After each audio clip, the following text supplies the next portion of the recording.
आज्ञा आमे सूचना अधिकार कर्मी मैंने आईलु आमे जिते बेले सूचना अधिकार आईन रे व्यवहार करूँ फॉर्म क मागुचु फास्ट अपील करूँ फास्ट अपील कला जिते बेले किसी रेस्पॉन्स ना हबार आमे सेकंड अपील करूँ धारा 18(7)(5) रे कंप्लेंट केस फाइल करूँ सूचना कमिशन कर पाखे किंतु सूचना कमिशन रे जेन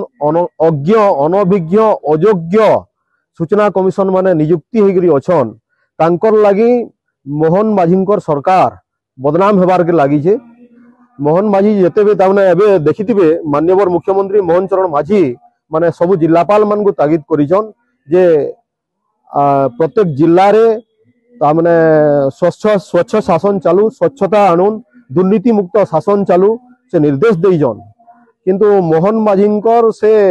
नीति आदर्श के सूचना कमिशन माने जे नियुक्ति होइछन से माने बुड़े देबार के लागिछन सेतिर लगी आज प्रत्येक जिल्ला रे आमे जिल्लापालंकर माध्यम रे राज्यपाल